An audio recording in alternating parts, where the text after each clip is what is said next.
And our story revolves around our daughter, who was born the day after the tornado. We were living at a house in 1900 block of Medford, and we were living there with our one-year-old daughter, and my wife was due any day with our second child. This is when we heard the sirens, and we were living in a house that didn't have a basement.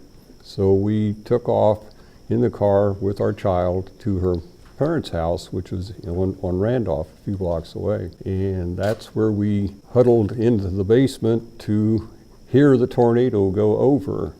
When we returned to our house, we could not navigate down Medford Street because limbs were across the road. And then we found out that we had some damage to our house. And I proceeded to go out and help the neighbors clean up limbs so cars could get through. And when I came back home, she says, I think we better go to the hospital. So I'm going to let you carry it on from there. The minute we turned down Medford, I could tell I was starting in labor. And then he was out helping all of the neighbors. And I was pretty sure he'd probably step on a live wire and nobody was going to be there to take me to the hospital. And of course, in those days, the telephones were out.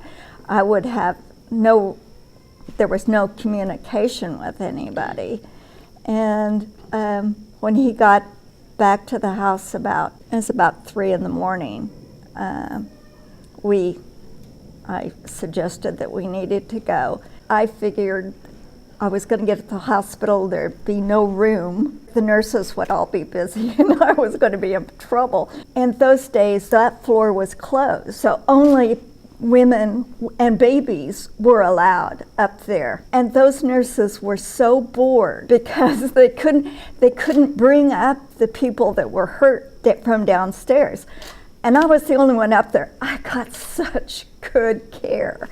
And I had an old-fashioned doctor. Stayed down flat for 7 days, got up on the 8th, went home on the 9th. And so by the time I went home, most of the major cleanup was done. I missed out on the fun part, the cleanup, but every time it would rain for about the next 2 years, we'd have to go out underneath our maple trees and pick up shards of glass. My daughter can never forget her birthday because she was born the day after the tornado. And it's hard to realize that 50 years have gone by, and on June the 9th, she will be 50 years old.